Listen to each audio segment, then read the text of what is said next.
750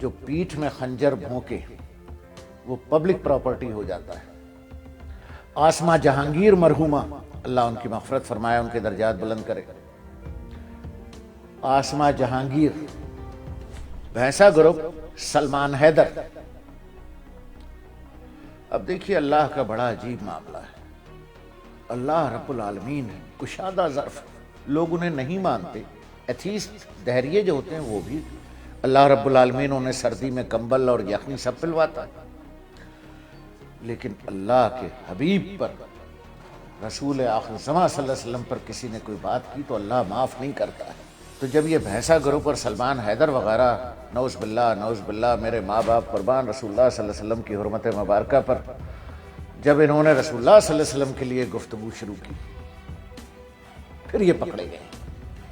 تو بھینسا گروپ, سلمان حیدر وغیرہ, مجھے پتا ہے کہ میں ان لوگوں کو بھی جانتا ہوں جن کو بڑی تکلیف ہے کہ آزادی نہیں ہے بولنے کی. ٹھیک ہے, تو میں نام لے سکتا ہوں اس وقت ان کے سمپیتھائزرز کے اور ان کے دوستوں کے, لوں گا نہیں, بس اتنا سمجھ لیجئے وہی جین پہ کرتا پہننے والے. سو یہ بھینسا گروپ وغیرہ یہ اس چکر میں رگڑے میں آ گئے کہ اللہ کی انا اور ان کی اپنے حبیب سے محبت نے برداشت نہیں کیا اور یہ اس چکر میں رگڑے گئے. لیکن یہ بڑی شرمندگی سے میں یہ کہوں کہ کراچی کے نیشنل کالج میں میرے ایک کالج فیلو تھے, میرا ان کا میرے گھر بھی آنا جانا تھا, اور چونکہ میرا قد تھوڑا سا 1.5-2 انچ لمبا تھا تو انہیں, بلکہ ہے, تو انہیں میری پتلون تو نہیں آتی تھی, وہ میری قمیضیں پہنا کرتے تھے. حسین حقانی کس نے NGO بنا کر دی؟ حسین میں تم سے پوچھ رہا ہوں کہاں سے پیسہ آتا ہے تمہارے پاس؟ کتنا دکھ ہے مجھے کہ تم کیا کر رہے ہو. ہمارے دوست مشترک سریواستو گروپ سے رابطہ کرتے ہو اور اسی میں کہ تحریر اور بولنے کی آزادی ہونی چاہیے. ایک حد ہے ہر آزادی کی. جس طرح بے دین سے بے دین آدمی اپنی ماں کو ننگا دیکھنا پسند نہیں کرتا, اسی طرح لبرل سے لبرل آدمی